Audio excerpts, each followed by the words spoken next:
The council chamber was the largest structure ever built in known space. It floated between 3 stars, drawing power from all of them.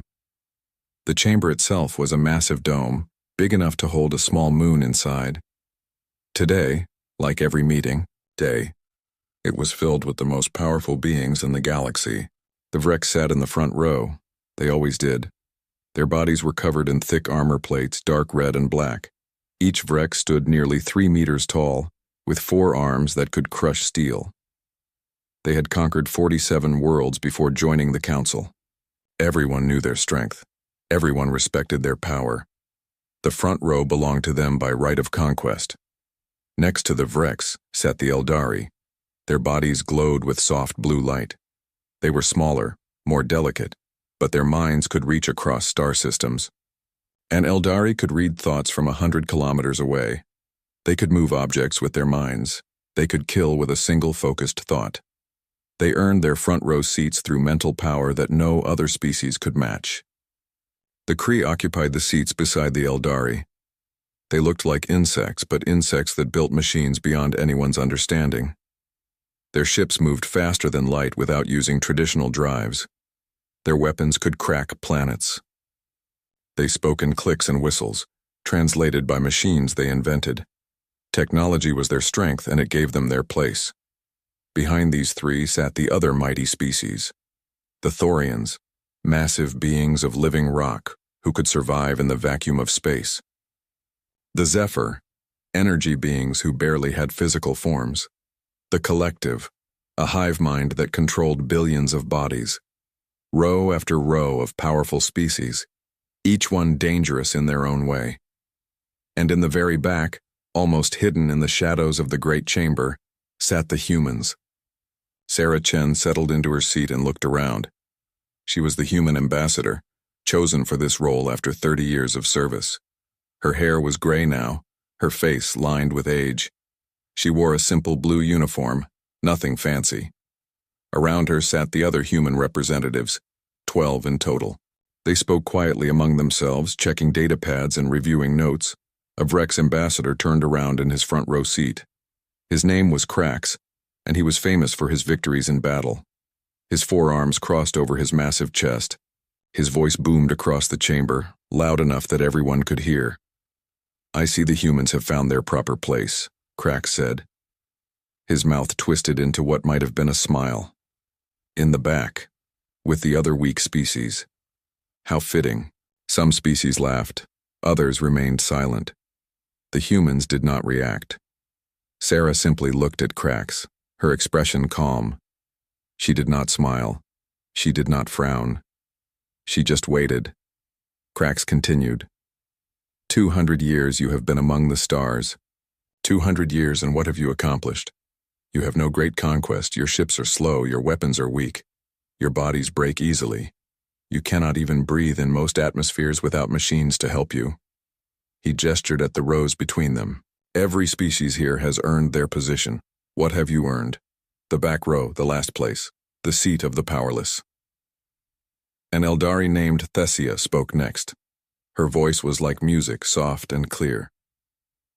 Perhaps they understand their limitations, Krax. It takes wisdom to know where one belongs.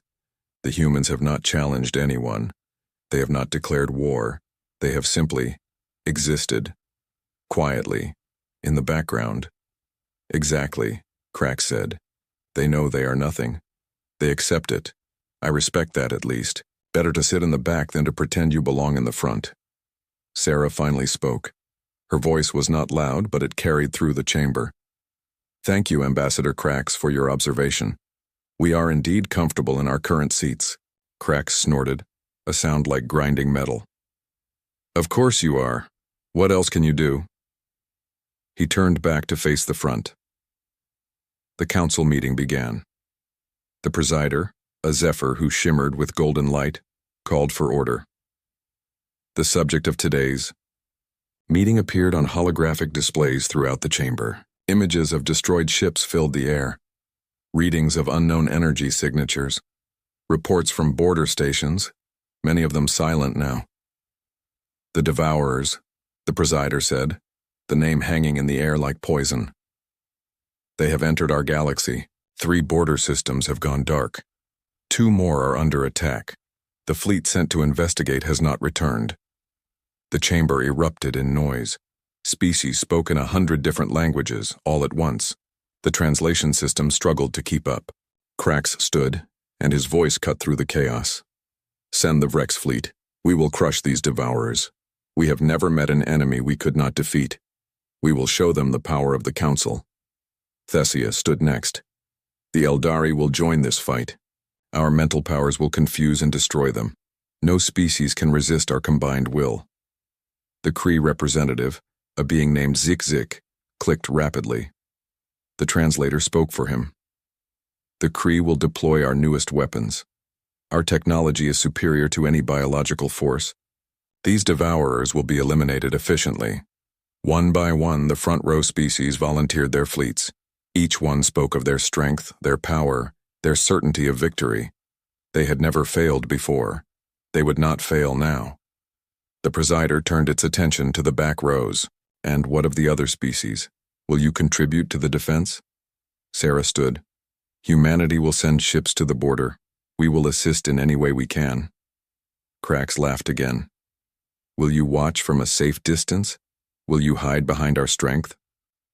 "We will do what is necessary," Sarah said simply. She sat back down. The council voted. The front row species would lead the defense. Their fleets would gather at the border. They would meet the devourers in glorious battle. The victory would be theirs. History would remember their courage. The humans said nothing more during the meeting. They took their notes. They recorded the decisions. When the meeting ended, they filed out quietly, still talking among themselves in low voices. As Sarah left the chamber, a young human aide walked beside her. His name was David, and he had only been on the council station for 3 months. He looked troubled. "Ambassador," David said quietly, "they mock us. They think we are weak. Should we not defend our honor?" Sarah glanced at him. "David, do you know why we sit in the back?" "Because we were late to join the council. We did not have a choice." "We had a choice," Sarah said. "We chose the back row." David looked confused. "Why would we choose that?" Sarah stopped walking. They were in a corridor now, away from the other species. She turned to face her aide. "In the front row, everyone watches you. Everyone expects you to be strong, to act first, to show your power. You must perform. You must prove yourself every moment. But in the back row," she smiled slightly, "in the back row, no one watches you. You can observe. You can listen. You can learn." "Learn what?" "Everything," Sarah said. "We learn who is truly strong and who only appears strong. We learn who makes mistakes. We learn what works and what fails. David, for 200 years, humanity has been watching this council. We have seen species rise and fall. We have seen wars won and lost. We have learned from every single one of them." David thought about this. "And the devourers?" Sarah began walking again. "The front row species will fight them. They will fight bravely. They will fight with honor. And we will watch. We will record everything. We will learn. And if they fail, then we will know exactly what not to do," Sarah said. "That is the advantage of sitting in the back, David. You never take the first hit. You never make the first mistake. By the time anyone expects you to act, you have already learned from everyone else's errors." They reached the human section of the station. Sarah paused at the door. "The Vrex think we sit in the back because we are weak. Let them think that. Let them all think that. Because while they are busy proving their strength to each other, we are busy learning how to survive." David nodded slowly, beginning to understand. "Get some rest," Sarah said. "The devourers are coming. The front row species will teach us exactly how to fight them. They just do not know they are teaching us yet." She entered the human quarters, leaving David in the corridor. He looked back toward the council chamber, thinking about the Vrex in their front row seats. So proud, and so certain, and he wondered if they knew what was coming. The border system of Hexus 7 had been a trading hub for 3 centuries. Thousands of ships passed through it every day. The station orbiting the 4th planet processed goods from 40 different species. It was a place of commerce and peace. until the Devourers arrived. The Vrex fleet reached Hexus 7 6 hours after the distress call stopped transmitting. Commander Krax led the fleet himself, riding in the command ship Crimson Victory. 200 warships followed him, each one bristling with weapons. The Vrex had brought enough firepower to level a dozen planets. Sensors are detecting unknown signatures, a Vrex officer reported. Her voice was steady, trained for battle. Multiple contacts. Very large, moving in formation. Krax studied the display. The Devourers did not look like ships. They looked like living things, massive creatures that moved through space as if swimming through water. Their bodies were dark, almost black, covered in what looked like armor or scales. Energy crackled along their surfaces. The smallest ones were the size of a building. The largest was as big as a moon. How many? Krax demanded. 417, the officer said. More are appearing. They seem to be emerging from some kind of rupture in space. Krax felt his battle heart pump faster. This was what he lived for. This was why the Vrex existed. All ships, combat formation. Prepare weapons. Today we show these creatures why the Vrex sit in the front row. The fleet moved forward. The Vrex ships were massive and powerful, built for direct confrontation. Their hulls could take enormous damage. Their weapons could pierce any known armor. In 5,000 years of warfare, the Vrex had never been defeated in open battle. The Devourers did not wait. They surged forward, moving faster than anything that size should move. The space between the two forces closed in seconds. Fire! Krax roared. The Vrex fleet unleashed everything. Energy beams, missiles, kinetic weapons, all of it focused on the Devourers. The space between them filled with fire and light. The sensors went white with energy readings. When the light faded, the Devourers were still coming. Some had scorch marks. A few of the smaller ones had been destroyed, but the rest kept advancing untouched. Impossible, the officer whispered. The Devourers returned fire. Their weapons were nothing like Council technology. Beams of twisted energy lanced out, hitting Vrex ships. Where the beams touched, the hulls did not melt or explode.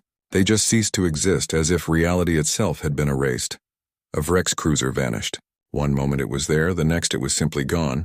Shields, Krax ordered. Maximum power to shields. The Vrex shields held better than the armor, but not much. The Devourer weapons punched through them like they were paper. Ship after ship took damage. Crews died. Systems failed, but the Vrex did not retreat. Retreat was not in their nature. They closed the distance, firing continuously. They rammed their ships into the Devourers, using their hulls as weapons.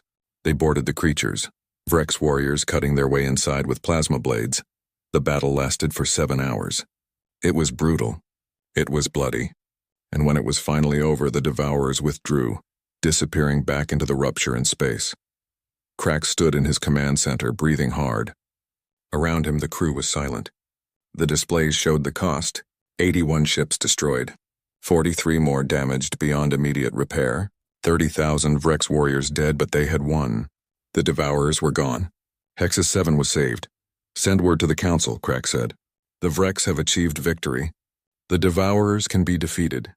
3 days later, the Eldari fought the Devourers at the Kresh Nebula. They used their mental powers, trying to confuse the creatures to control them, to shut down their minds. It worked at first. Several Devourers stopped moving, floating in space like dead things. But then the others adapted. They began broadcasting some kind of mental static that hurt the Eldari, causing pain that crossed light years.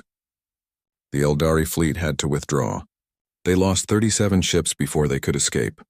The Kree fought next at the outer reaches. They deployed their newest weapons, devices that could reshape space itself.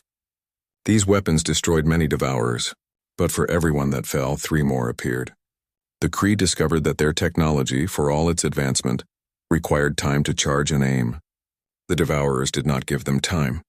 The Kree lost 52 ships. Week after week, the front row species fought. They threw their strength against the Devourers. They won battles, but the cost was terrible. Every species was bleeding ships and warriors. The Thorians lost fleets. The Collective lost billions of bodies. The Zephyr lost energy beings that could never be replaced. And always, at the edge of every battle, human ships were seen. They never joined the main fighting. They stayed at the borders of the combat zone, their sensors active, their weapons silent. They rescued survivors when they could. They recorded everything, but they did not fight. After the battle at Meridian Station where the Vrex lost another 40 ships, Krax had enough. His fleet was returning to the rally point when he saw human ships in the distance. Small ships, only 20 of them. They were moving slowly, scanning the debris field. Krax opened a communication channel. His face appeared on every human ship's display. His forearms were crossed. His expression was furious. "Humans," he said, his voice like grinding stone. "I see you again. Always at the edges. Always watching. Never fighting." On the lead human ship, Captain Marcus Webb received the message. He was a younger man than Ambassador Chen, perhaps 40 years old. His hair was dark, his face unshaven. He looked tired. He had been in space for 3 months without rest. "Commander Krax," Marcus said politely. "We are searching for survivors. Do you need assistance?" "I need warriors," Krax snapped. "I need allies who will stand and fight, not cowards who hide in the shadows while others bleed." Marcus was quiet for a moment. Around him, his crew looked uncomfortable. But Marcus kept his voice calm. "We are not hiding, Commander. We are observing." "Observing?" Krax's voice rose. "You have been observing for 3 months. You have been in 23 battle zones. In every one, you arrived late. You stayed at the edges. You left early. You have fired your weapons perhaps a dozen times, always at stragglers, never at the main force. You call this helping?" "We call it learning," Marcus said. Krax stared at him. "Learning what?" "How to be cowards." "Learning how to survive," Marcus replied. "Commander, in the past 3 months, how many ships have the Vrex lost?" Krax's expression darkened. "That is not your concern." 168 ships, Marcus said quietly. 40% of your fleet. The Eldari have lost 35%. The Kree 42%. The Thorians 51%. Every front-row species has lost between 30 and 50% of their military strength. "We have been fighting," Krax said. "Fighting requires sacrifice. And humanity has lost 43 ships," Marcus continued. "Less than 2% of our fleet. We have had 912 casualties. You have had hundreds of thousands. Because you do not fight. Because we do not make the same mistakes you do," Marcus said. His voice was still calm, but there was an edge to it now. "Commander Krax, I have watched you fight. I have watched all of you. And I have seen patterns. The Devourers adapt to aggressive tactics. Every time you charge them directly, they learn. They become more effective against that specific strategy. The Vrex use ramming tactics. The Devourers now target your engines first, making ramming impossible. The Eldari use mental attacks. The Devourers now broadcast mental static. The Kree use space-warping weapons. The Devourers now spread out, minimizing the effectiveness of area attacks." Krax was silent. Marcus continued. "But when we appear, staying at the edges, moving slowly, the Devourers ignore us. They barely react. They focus all their attention on the aggressive species, the ones charging forward, the ones acting like predators. We appear weak, so they dismiss us." "You are weak," Krax said, but his voice was less certain now. "Perhaps," Marcus said. "Or perhaps we understand something you do not. This is not about strength, Commander. This is about survival. And right now, we are surviving better than you." Krax wanted to argue. Every instinct in his warrior's body demanded that he defend the honor of the Vrex. But he could not argue with numbers. His fleet was broken. His warriors were dying, and the humans, the weak humans, were still intact. "What do you want, human?" Krax asked finally. "Nothing from you," Marcus said. "We will continue to observe. We will continue to learn. And when we have learned enough, when we understand how the Devourers think and fight and adapt, then we will share what we know." "Why not share it now?" "Because we do not know enough yet," Marcus said honestly. "We have theories. We have patterns. But we do not have certainty. If we tell you to change your tactics now and we are wrong, more of you will die. We would rather wait until we are sure." Krax studied the human captain for a long moment. "You sit in the back row of the council," he said slowly. "And you sit at the back of every battle. You are consistent, at least." "Thank you, Commander," Marcus said, and there was something in his voice that might have been a smile. "We do try to be consistent." Krax closed the communication channel. He turned to his crew. They were watching him, waiting for orders. "Continue to the rally point," he said quietly, "and add the humans' data to our records. Everything they have observed. Request it from their fleet." The distress signal came from deep space, far from any station or planet. Commander Krax's flagship, the Crimson Victory, was crippled and drifting. Life support was failing. The engines were dead. Half the crew was already gone. Crack sat in his command chair, his forearms hanging limp. Around him, the few surviving crew members worked desperately to keep the ship functioning. They had been ambushed by a Devourer strike force. The attack had lasted only 20 minutes, but it had been enough. The Crimson Victory, the pride of the Vrex fleet, was dying. How long until the nearest Vrex ships arrive? Krax asked. His voice was weak. The air was thin now, barely enough to breathe. 6 hours, Commander, an officer said. She was bleeding from a head wound, but she stayed at her station. We have 4 hours of life support remaining. Krax closed his eyes. So this was how it ended.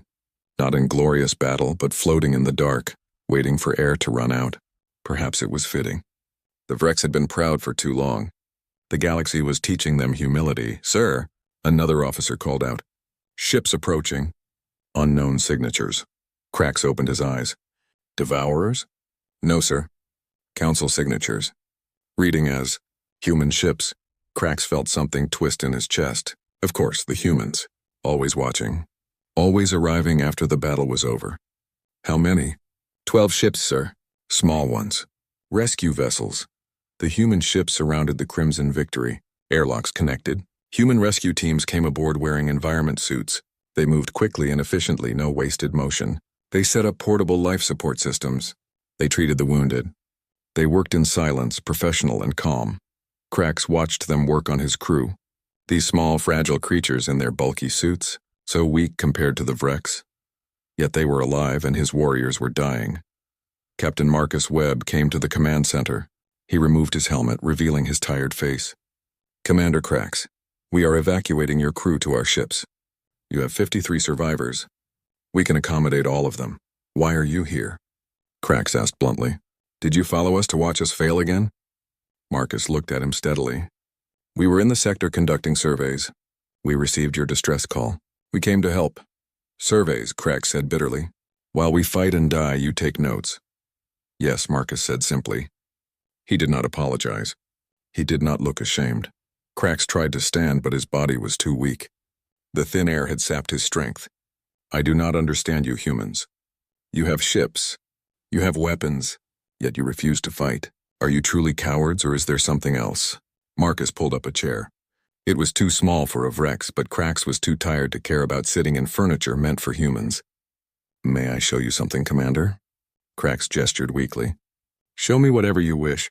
I am your prisoner now. You are not our prisoner, Marcus said quietly. You are a fellow member of the Council. We are helping you because that is what allies do. He activated a holographic display from his wrist unit. Images filled the air above them. For 4 months now, we have been recording every battle against the Devourers. Every engagement. Every tactic. Every outcome. The display showed battle after battle. Krax recognized many of them. He had been present at some. He had heard reports of the others. At first, Marcus said, we did not understand what we were seeing. The Devourers seemed random, chaotic. They attacked different ways in different battles. No pattern. But then we started to notice something. He pulled up 2 battles side by side. Here, the Vrex used a hammer formation, all ships in a tight group, maximum firepower. The Devourers adapted within minutes. They began targeting your ship cores, the central power systems. Casualties were heavy. He pulled up another battle. Here, the Eldari tried mental attacks. The Devourers were vulnerable at first. Then, within hours, they started broadcasting that mental static. The Eldari had to retreat. Another battle. The Kree used their space warping technology. Very effective initially, but by the 3rd use, the Devourers had spread their formations, minimizing the effectiveness. Krax watched the images. He knew all of this.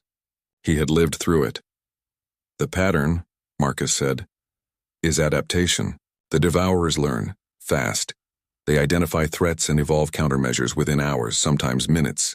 Every aggressive tactic triggers a response. Every show of strength makes them stronger against that specific strength. So we cannot win, Krax said flatly. They will always adapt. No, Marcus said. That is not the lesson. The lesson is that adaptation requires identification. The Devourers must first recognize something as a threat before they can adapt to it. He pulled up recordings of human ships in battles, always at the edges, always moving slowly. Weapons mostly silent, we appear weak, Marcus said. We do not charge in. We do not use overwhelming force. We do not act like predators. So the devourers dismiss us. They barely acknowledge our presence. They focus entirely on the aggressive species, the ones that look dangerous, the ones that act like threats. Krax stared at the images. You are saying they ignore you because you look harmless. Exactly, Marcus said. And while they ignore us, we watch. We record, we learn, Commander. We now have detailed scans of 437 different devourer organisms. We have mapped their communication frequencies. We have identified 17 distinct weak points in their structure. We have cataloged every adaptation they have made and calculated the time delay between stimulus and response. He leaned forward. We know how they think now. We know what makes them focus on a target. We know what triggers their aggressive response. And most importantly, we know their limitations. Krax felt his battle heart beat faster despite his weakness. What limitations? They adapt to direct threats, but they cannot predict indirect strategies. They evolve defenses against weapons they have seen, but not against tactics they have not encountered. They are incredibly powerful, but they are not creative. They react. They do not plan. Marcus pulled up more data. Their communication network has a specific frequency range. If we disrupt it at the right points, we can prevent their adaptation response. Their armor is stronger in some areas than others, and they always orient the stronger areas toward the most aggressive enemy. If we attack from unexpected angles while they are focused elsewhere, we can do tremendous damage. He paused. But none of this would work if we had tried to discover it through direct confrontation. The moment we attacked aggressively, they would have adapted to us. We had to stay weak. We had to stay in the background. We had to let you and the other front row species be the hammer while we observed the anvil. Krax was silent for a long moment. His crew was being evacuated around him, carried to the human ships by these small, patient creatures. Finally, he spoke. You planned this from the beginning. When you took your seats in the back of the council, you were already thinking this way. We always think this way, Marcus said. Humanity learned long ago that being the strongest is not always the best strategy. Sometimes being the smartest is better. Sometimes being patient is better. Sometimes letting others make mistakes while you learn from them is better. That is not honorable, Krax said, but there was no heat in his voice.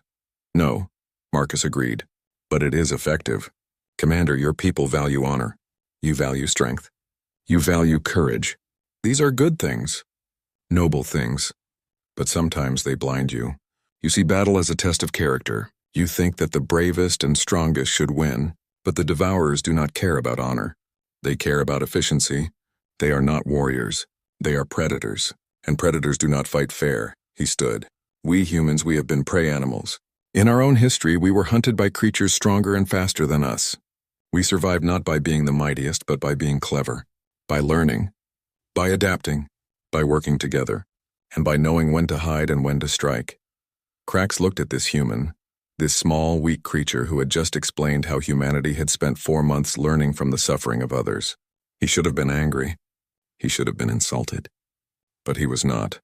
Because Marcus was right. What now? Krax asked. You have your data. You have your knowledge. What will you do with it? We will bring it to the council, Marcus said. We will share everything we have learned. Every weakness, every vulnerability, every strategy that might work. And we will propose a coordinated defense. The council will not listen to humans, Krax said. You sit in the back row. You have no authority. Marcus smiled slightly. It was a tired smile, but there was steel in it. Then perhaps it is time for the species in the back row to speak up. And perhaps it is time for the species in the front row to listen. And if they do not, then we will all die, Marcus said simply. Because the devourers are not going to stop. They are not going to negotiate. They are not going to give up. This is an extinction war, Commander. The Council either adapts and works together, or the Council ceases to exist. There is no third option. He extended his hand, a human gesture. Will you support us when we present our findings? Krax looked at the hand. So small, so fragile. He could crush it without effort. But this hand belonged to a captain who had just saved 53 Vrex lives. This hand belonged to a species that had spent 4 months learning how to save everyone. Krax reached out with one of his 4 arms. His hand engulfed Marcus's completely. I will support you. And I will convince the other Vrex to do the same. You have earned that much. Thank the emergency council session was called on a day that had no name. Time had become meaningless. The Devourers were advancing on 3 fronts. 7 more systems had gone dark. The front row species had lost more than half their military strength. The question was no longer how to win. The question was how to survive. The council chamber felt different now. There were empty seats. The Thorian delegation had lost their senior members in the defense of Granite Station. The collective had withdrawn most of their bodies, preserving the hive mind. Even the Vreks sat quieter than before, their usual confidence replaced by grim determination. Ambassador Sarah Chen stood in the human section, in the back row. She wore the same simple blue uniform she always wore, but today she had brought something with her. A data core small enough to hold in one hand, containing 4 months of human observations. The presider, the Golden Zephyr, called the session to order. Its voice carried the weight of exhaustion that even energy beings could feel. We are losing. The Devourers advance while we fall back. Our fleets are broken. Our warriors are dead. We must find a new approach, or we must retreat to the core systems and hope they do not follow. Thessia, the Eldari ambassador, spoke. Her usual musical voice was strained. The Eldari have attempted every mental technique we know. Nothing works anymore. They have adapted to all of it. We can no longer contribute to the direct defense. The Kree representative Zik clicked rapidly. The translator struggled to keep up. Kree technology has proven insufficient. We are developing new weapons, but development takes time. Time we do not have, Commander Crack stood. His body bore new scars from the battle that had destroyed his flagship. The Vreks have fought with honor. We have lost 197 ships. Over 50,000 warriors. We can continue to fight, but we cannot continue to win. Not like this. The chamber fell into heavy silence. Species looked at each other, searching for hope, finding none. Sarah Chen stepped forward. Her movement was small, but in the silence everyone noticed. She walked down from the back row, moving through the rows of other species. She had never done this before. She had always stayed in her assigned seat. The presider turned its attention to her. Ambassador Chen, do you wish to speak? I do, Sarah said. She reached the center of the chamber, the space where only the most powerful voices were heard. Humanity has information to share. Information that may change our situation. Crack stood again. The presider should hear what Ambassador Chen has to say. The humans have been observing the Devourers since the first attack. They have data none of us possess. There were murmurs throughout the chamber. Some species were curious. Others were skeptical. A few were angry that humans, the weakest species, would dare to offer advice. An ambassador from the Flame Kin, a species of living fire, spoke with contempt. The humans have been hiding for 4 months. They have barely fought. What can they possibly teach us about warfare? Sarah did not rise to the bait. She simply activated the data core. Holographic displays filled the center of the chamber, visible to all. We have not been hiding. We have been learning, and what we have learned may save all of our lives. The first display showed a devourer, rotating slowly, every angle visible. This is a comprehensive scan of a devourer organism. We have scans of 437 individual specimens. We know their structure, their capabilities, and most importantly, their limitations. The next display showed battles, dozens of them, playing simultaneously. We have recorded every engagement between Council forces and the Devourers. We have analyzed every tactic, every weapon, every outcome, and we have identified patterns. She zoomed in on specific moments. The Devourers adapt. This is their primary strength. When the Vreks use ramming tactics, the Devourers learn to disable engines. When the Eldari use mental attacks, the Devourers develop mental static. When the Kree use area weapons, the Devourers spread their formations. They evolve in real time to counter whatever threatens them most. We know this, the Flamekin ambassador said impatiently. Tell us something useful. Here is what is useful, Sarah said, her voice hardening slightly. The Devourers adapt to direct threats, but adaptation requires recognition. They must identify something as dangerous before they can counter it, and they prioritize threats based on perceived danger level. She pulled up a comparison. 2 battles side by side. In this battle, the Vreks charged aggressively. The Devourers focused 95% of their forces on the Vreks, adapting quickly.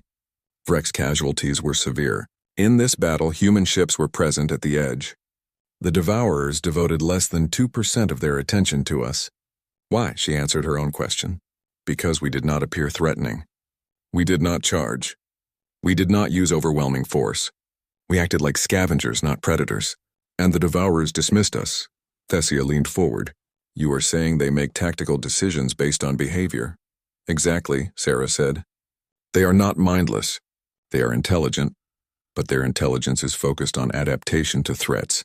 They are incredibly good at reactive strategy. But they are poor at predictive strategy. They do not plan ahead. They respond to what they see. She brought up new data. We have mapped their communication network. They use a specific frequency range to coordinate adaptations. If we disrupt this network at critical nodes, we can delay or prevent their adaptation response. This gives us a window of vulnerability. Zik clicked excitedly. The translator spoke. How long is this window? Between 4 and 7 minutes, depending on the size of the force and the complexity of the disruption, Sarah said. Not long, but long enough, she continued, pulling up more information. Their armor is not uniform. They have stronger plating on their frontal sections and weaker points on their flanks and rear, but they always orient their strongest armor toward the most aggressive enemy. If we can draw their attention in one direction while attacking from another, we can penetrate their defenses. Another display. Their adaptation process requires observation. If they encounter a threat they have never seen before, and that threat is applied quickly enough, they cannot adapt in time. We need novel tactics used once with maximum effect. The presider spoke. You have identified weaknesses, but how do we exploit them? Our fleets are diminished. Our tactics have all been tried and countered. Sarah took a breath. This was the difficult part. We need a coordinated strategy. Not one species fighting alone. Not each fleet using their own tactics. A single unified approach where every species plays a specific role. The chamber erupted. Species spoke over each other. The idea of coordination was one thing. The idea of taking orders was another. The Flamekin ambassador's voice rose above the others. You want us to follow human commands? You want us to be led by the species that sits in the back row? No, Sarah said firmly, her voice cutting through the noise. I do not want to command anyone, but I want us to survive, and survival requires cooperation. She brought up a tactical display, a theoretical battle. Here's what I propose. The front row species, the Vrex, the Thorians, the Flamekin, all of you with powerful direct combat abilities, you become the anvil. You draw devourer attention. You make them focus on you. You make them adapt to you. You want us to be bait, Crack said quietly. I want you to be what you have always been, Sarah said, looking at him. Powerful, aggressive, honorable warriors who fight at the front. But this time, fighting at the front is part of a larger strategy, not the entire strategy. She pointed to other species in the display. The Eldari. Your mental attacks do not work as direct weapons anymore, but you can still sense devourer communications. You can identify their network nodes. You become our sensors, our intelligence. Thessia nodded slowly, understanding. The Kree, your space warping technology, is not effective as an area weapon. But what if you use it precisely? Small rifts, opened and closed in seconds, allowing ships to appear exactly where they are not expected. You become our transportation, our surprise element. Zik clicked thoughtfully. Sarah continued through each species, assigning roles based on their strengths. The Zephyr would provide power distribution, feeding energy to ships that needed it. The Collective would coordinate communications across the entire fleet. Species that had been considered minor, sitting in the middle and back rows, suddenly had crucial positions. And humans? We will provide tactical coordination and novel weapon deployment. We have been designing weapons specifically to exploit devourer weaknesses, weapons they have never seen, weapons we will use once at the critical moment. She turned to face the entire council. This plan requires trust. It requires species who normally compete to work together. It requires the powerful to let the weak contribute. It requires the front row to rely on the back row. The Flamekin ambassador stood. And if your plan fails? If we follow this strategy and the devourers still win? Sarah met his gaze. Then we will have failed together as a council, rather than dying separately as individual species. But I do not believe we will fail, because this plan uses the one advantage we have that the devourers do not. What advantage? The presider asked. Diversity, Sarah said simply. The devourers are all the same. They adapt this. The Kepler sector had once been home to 4 billion people across 17 colonies. Now it was empty. The civilians had been evacuated 2 weeks ago. All that remained were the fleets waiting. The largest combined force in Council history hung in space around Kepler 9, the sector's primary star. 2,000 ships from 47 different species. For the first time ever, they were not arranged by power or prestige. They were arranged by function. The Virex fleet formed the front line. 173 warships, all that remained of their once mighty armada. But they were not alone. The Thorians were there, massive living ships made of stone and metal. The Flamekin, ships burning with barely controlled fire.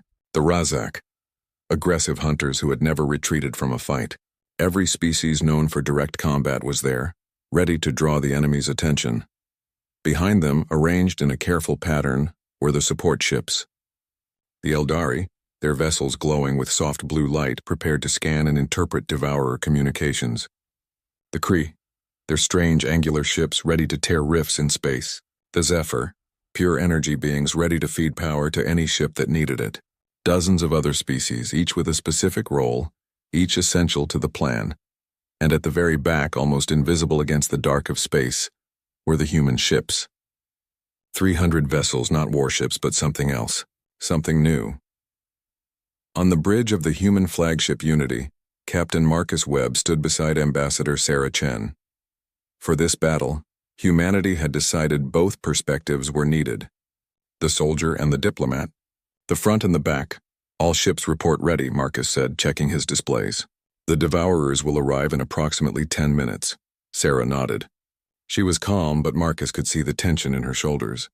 Everything they had planned, everything they had learned would be tested in the next few hours. Ambassador, a Vrex's voice came through the communication system. Commander Krax, we stand ready. The front line will hold. Thank you, Commander, Sarah replied. Remember, your job is not to win. Your job is to be seen. Make them focus on you. We Vrex are very good at being seen, Krax said. There was humor in his voice, but also determination. They will see us. The Eldari channel opened next. Thessia's musical voice. We are detecting the first anomalies. The Devourers are creating their rupture. They will emerge, now. Space itself seemed to tear open. A massive wound in reality, bleeding darkness. And from that wound came the Devourers. Hundreds of them. More than had ever been seen in a single place. The largest was the size of a moon, the smallest still as big as a cruiser. They moved like living things swimming through space. Their dark bodies crackled with energy. They had come to finish what they started. To eliminate the Council once and for all.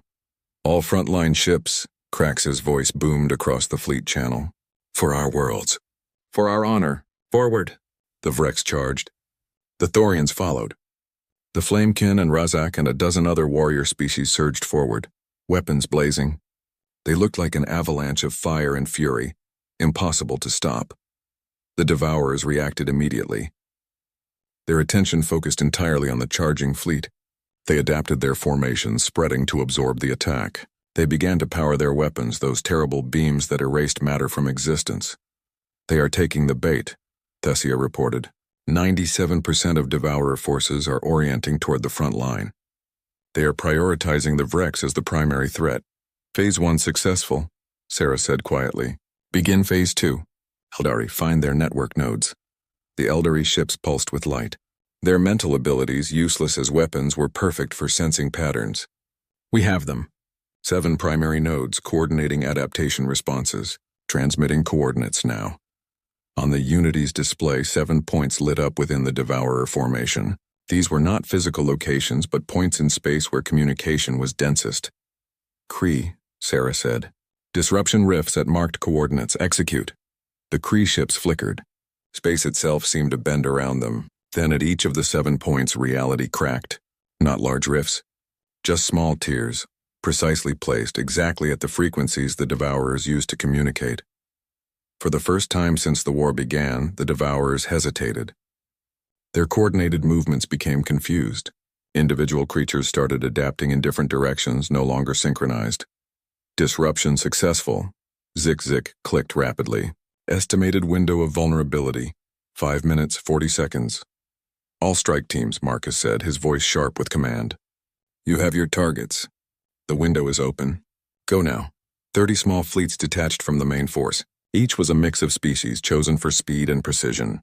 They did not attack the Devourers directly. Instead, they moved to flanking positions, to rear approaches, to angles the Devourers had left undefended because all their attention was on the front line. The Devourers tried to adapt, but without their communication network, they could not coordinate. Each one had to make decisions individually, and individual Devourers, for all their power, were not as intelligent as the collective. Phase 3, Sarah said. Human ships. Deploy novel weapons. The 300 human vessels activated systems they had been building for 4 months. Weapons designed specifically to exploit Devourer biology. Frequency emitters that disrupted their energy fields. Molecular disruptors that targeted the weak points in their armor. Gravity mines that pulled them into collision courses with each other.